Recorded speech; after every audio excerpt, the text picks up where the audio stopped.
With any server build, I think one of the first things people install is a media streaming service. So when I repurposed an old MacBook into a server, Plex is one of the first things I installed. When I made my own custom home server, Plex is one of the first things that was a priority, and making sure I had enough storage to store all my media, so, or my Linux ISOs.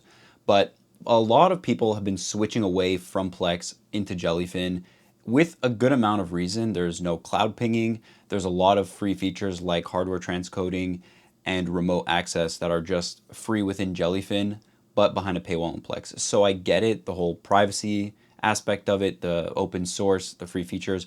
So I get it. But I'm not transitioning to Jellyfin. I have no plans to ever do that because I think Plex takes the cake. I don't care what anybody says.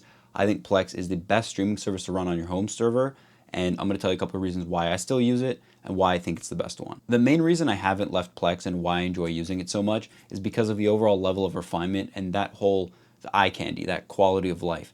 So Plex has a certain vibe to it where it feels more premium, looks more like a personal Netflix rather than just Jellyfin, which looks pretty bare bones. But that's the trade-off you get with a corporation that kind of puts the effort towards this eye candy. Is obviously you got stuff locked behind a paywall.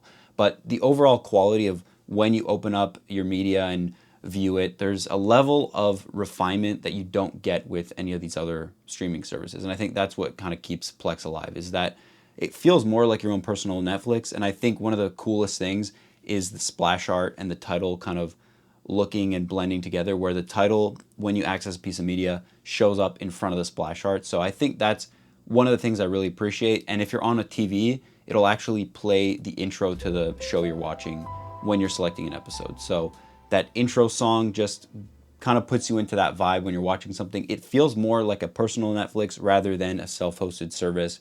And the fact that it's running with your own stuff on your own hardware makes you feel proud to kind of have this running with your stuff. I think that's the main sacrifice when it comes to using Plex, is that you get all that eye candy, or any product or service, for example. If you get that level of refinement, you kind of have to sacrifice in other ways. So maybe it's the Apple user in me talking, but I appreciate the effort in that when I log in and I go on, everything kind of just works. I never have an issue. And if there is an issue, you restart it, and more likely than not, that fixes your problem.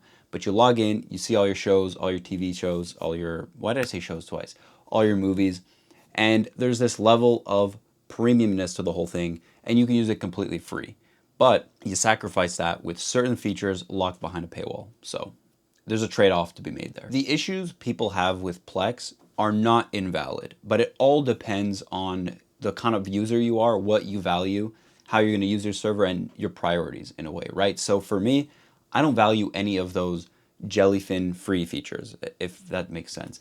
But I don't value any of the things that people have an issue with in Plex. What? My brain's not working today. The problems people have with Plex are not problems, in my opinion. That's what I really wanted to say. So for one, hardware transcoding. Hardware, it's really not working today. Hardware transcoding is locked behind a paywall on Plex, and to turn it on, it's as simple as a little checkbox once you have your Plex pass. Great. For me, my Zima Blade is the heart of my whole server. The CPU on that thing handles transcoding just fine. And a video could be transcoded every time you either drop the resolution, let's say you're playing a 4K video, movie, and then you drop it to 1080. Now that whole thing, the server needs to transcode the whole video file. Some subtitles, when they're activated, require the device to transcode the whole video file again. So, and if there's any incompatibilities with the server sending it to whatever device, if that device can't play the file, it needs to transcode it. So that's what transcoding is. But the CPUs are normally not that good. They're not that fast at transcoding video. So either using the integrated GPU, or if your server has a dedicated one, that's what it'll use. That's what hardware transcoding is. So I stress tested my server, and I found that hardware transcoding wouldn't benefit me at all. I had multiple services running, Plex running, down resing 4K footage down to 1080, and it had no issues. There was no issues buffering. It ran just fine. So I don't feel like dishing out the extra money to get a Plex pass for hardware transcoding just to have it. For me, it didn't make any sense. And having it on Jellyfin, well, sure, hardware transcoding is free, but it requires some manual setup. So not everyone wants to do that. And if you want a service that just works, again, you get Plex, right? So there's manual setup with Jellyfin. It is free. If you tinker around, you want to get that done, sure, it's free, it works.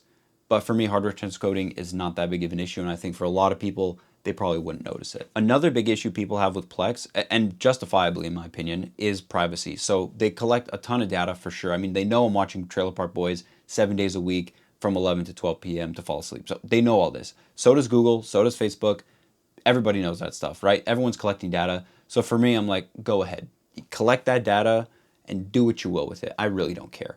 The issue comes where, and that's just me. I know I'm going to get hate for that in the comments. The issue comes in that Plex will authenticate your account every time you access your own self-hosted Plex server.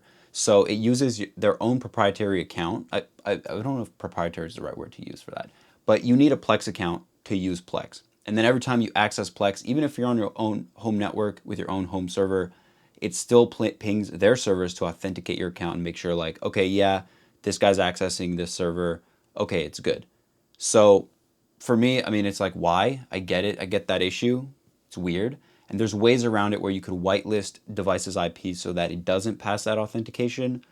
But why is it there in the first place? In theory, if your internet goes down, you should be able to access your home server and your Plex media library, but you can't because it needs to authenticate through the internet, which is weird. So I get that one. Jellyfin doesn't need that. So you could just access it. The world could get on fire. Apocalypse happens and you can access your Jellyfin servers. So like I said, it depends what you value there and what your priorities are. If you're prioritizing the apocalypse, get a bunch of Linux ISOs and get Jellyfin because that's always going to work. So the last big thing is remote access. Now Plex has remote access, and like hardware acceleration, it's with the click of a button and everything's set up, and you can access your Plex server from anywhere in the world, essentially, which is crazy. You got your own Netflix in your own base station, home server, and then you could be in, I don't know, Italy, watching your own media, which is pretty crazy. So Plex allows you to do that with a click of a button, but it's behind a $3 a month paywall for the remote access pass. So sure, it's not terrible.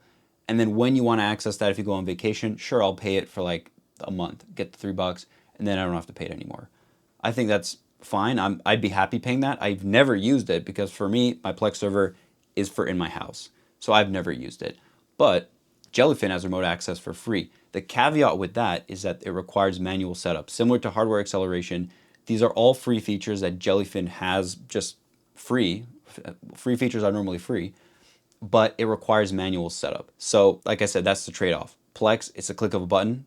Jellyfin, they're free, but you got to set it up and you got to know what you're doing. Now you could probably figure it out on your own, and there's a bunch of tutorials on YouTube, but the thing is, Plex just works. So it's a hell of a lot easier to just go that route. So I have both Plex and Jellyfin installed. Obviously, I can't make a video about this without trying both, right? I feel like that would be pretty weird. I mean, and Plex is not paying me. They should pay me because I'm the only one promoting Plex. Everyone's ditching it for Jellyfin. I love Plex, but I've used both, and sure, Jellyfin works. I haven't had an issue with it. I didn't turn on remote access or hardware acceleration. So if you want to use the base Jellyfin, you can install it just as easily as Plex. In terms of just that base service running, it's a quick setup file and you're done. So it works, but I always go back to Plex, and I use Plex every night, every day to fall asleep because that's how I fall asleep. I watch my stuff or I play my Steam Deck, but that's not the point. I always go back to Plex. I've shut down the Jellyfin server. It's there just in case. If the apocalypse comes, I have it ready. But Plex is just so hard to beat. I think the ease of use, there is a bunch of little features locked behind their Plex Pass paywall, like the skip intros, offline downloads, which Jellyfin also has for free. That stuff works without any setup. You could just download your media onto your device through Jellyfin. So that's a pretty cool free feature. Like I said, it depends what you value. But I always go back to Plex because it's very hard to beat. That whole quality of life it gives you, it's great. So that basically wraps up the video. I know there's a couple of little services, but the two heavy hitters are Plex and Jellyfin, but I really don't think there's anything close to Plex. If Jellyfin comes around in the next few years and gets kind of that quality of Plex, that Plex feel, I'd gladly leave Plex. I don't care. Like, I do appreciate the whole self-hosted, privacy-focused, open source everything. I get that. I do value that. Like, I keep going back. Plex is just way too good. So let me know in the comments below what you use, and I'd appreciate hearing maybe some tips. I know I'm going to get I might get a lot of hate for this video, but I think it's a good service. So I just want to share why I think it's still the heavy hitter, the top one. So let me know what you think in the comments below. Thanks for watching. I hope you enjoyed. I'll catch you guys next video.